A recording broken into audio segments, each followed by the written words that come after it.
توبة خالص، لا بقى حدا يحكي معي، بدي اتواصل معك على الخاص ضروري، عندي مشكلة.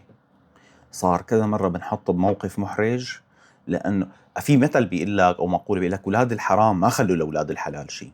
يعني إذا حد عنده مظلومية ما عاد أقدر أسمع منه، إذا عنده مظلومية حقيقية.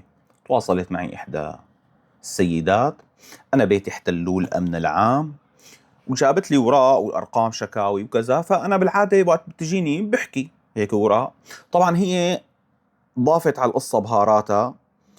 ويا أخي مو بس أنس، يعني الرسول عليه الصلاة والسلام قال إنكم تختصمون إلي ولعل بعضكم ألحن بحجته من بعض فأحكموا عليه، فأحكموا له بما أسمع، أو يعني ماني حافظ الحديث كامل. يعني الرسول عليه الصلاة والسلام حكى هذا الكلام، فمين أنس؟ فلذلك أخي أنا لست قاضي، والبلد فيها قانون، وإن كان هناك بعض العراقيل اللي عم تصير، او يعني بسبب الانتقال، انت استلمت بلد من تحت الصفر، فتخيل يعني. حكت الاخت فقالت او اظهرت جوانب واخفت اخرى من باب التلحين بحجتها. انا اجى الامن العام، اجى شخص اسمه ابو عدنان من الداخليه احتل البيت، واجينا طالبناه بالبيت، قال بتروحوا من هون ولا بضربكم بوجهكم، وقال لهم شو كمان، وحكي حكي حكي ما بأذكر شو انحكى يعني.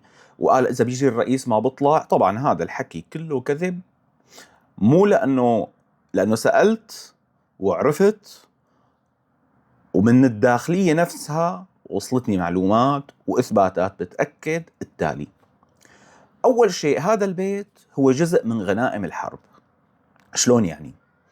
يعني أول ما دخلت الدولة كان في لجان بتروح على الأحياء بتتأكد من أكثر من مصدرين، يعني مصدر واحد ما بينفع، مصدرين وأكثر، بالإضافة للقرائن اللي بيلاقوها جوا البيوت، إنه هي البيوت هي كانوا لناس شبيحة، مخبرين، ضباط، أيا كان. راح أفرجيكم صورة وصلتني من موظف بالداخلية مشان يثبت لي إنه كلام هالمخلوقة كذب. ما قالت لي المخلوقة إنه صاحب البيت اللي هو أبوها عميد ركن وكان مدرب شخصي لباسل الأسد، وطبعا ضل وحتى له صور مع بشار الأسد.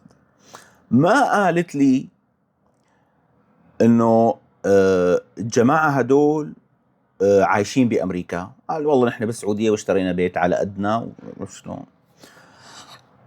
لا أبو عدنان قايل له هذا الكلام للمخلوق اللي طالب، ولا السوبر ماركت اللي قال عم يضغط عليهم مشان يأجروا السوبر ماركت لمدير مخفر وبتزهم بمصاري، ومن هالحكي كله كذب بكذب بكذب. تفضلوا معي شوفوا هي الصورة من بيتهم. هن شو بيعملوا؟ بيفوتوا بيصوروا بيثبتوا، لأنه كل بيت له ملف.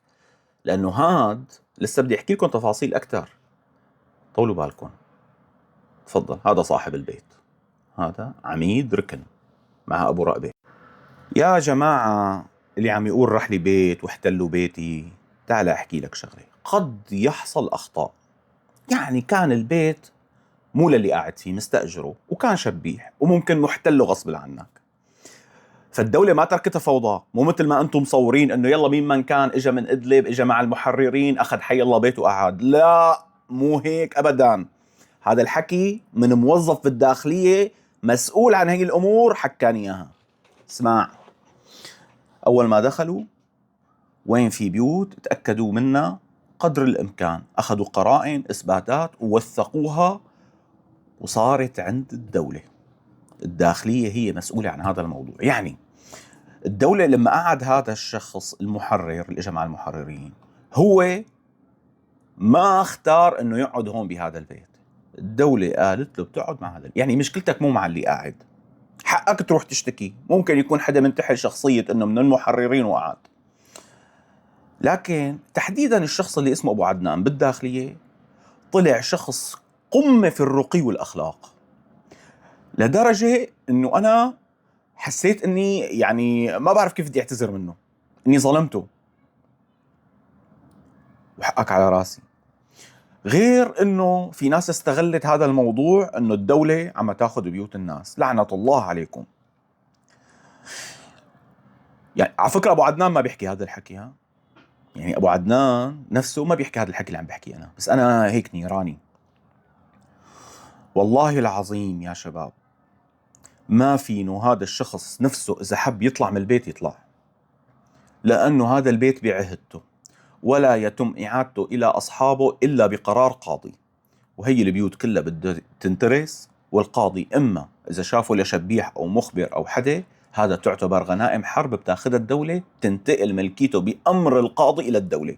فإذا عرفان حالك شبيح، البيت باسم حدق من ضباط النظام من أزلام النظام شبيح مانو منشق، مانو منشقها، هذا البيت بده يصير للدولة.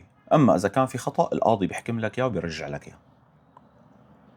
فالدولة ما عم تتعدى حدا.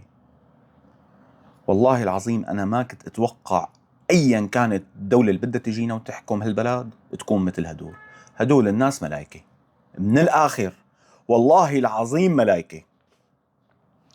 يمكن تحسوا تطبيل، بس لأنه أنا غلطت وبدي أعتذر، وهذا اللي صار بكذا موقف. ملايكة مو إنه ما بيغلطوا، كناية يعني هي، لكن إذا غلطوا بيرجعوا الحق لأصحابه فترة. أما معظم الحالات اللي عم تجيني الناس عم تخبي الحقيقة، فلذلك التوبة. أنا لا تحتكموا إلي. أنا إذا ما كانت القصة مضبوبة بالطبة والمفتاح وفهمان تفاصيلها كلها ما عاد احكي فيها. فاللي عنده شك والله الشبيحة رش، والله مدري مين، والله ليكو مركز جهاز الرقابي المالي فتح صفحة للشكوى. أي موظف فاسد حتى لو ما عندك دليل خي قدم معلوماتك، هن ما بيظلموا على فكرة. كلهم من المحررين كذا واحد اجتمعت معه سواء من هيئة سياسية من الداخلية حكيت معه أي كان، عندهم مبدأ وكأنه معلمين عليه تعليم، يقول لك نغلط بالعفو ولا نغلط بالاتهام. تحياتي لكم، وأتمنى هذا الفيديو ينتشر، لأن في ناس قاعدة عم تتصيد من وراء هالقصص، وللأسف أنا كنت العوبة بعض الأحيان بإيد هي الناس. فكرت حالي عم بعمل منيح. أنا بعتذر من وزارة الداخلية، حقكم على راسي. بعتذر من أبو عدنان، حقكم على راسي. والحمد لله على كل حال، قدر الله ما شاء فعل.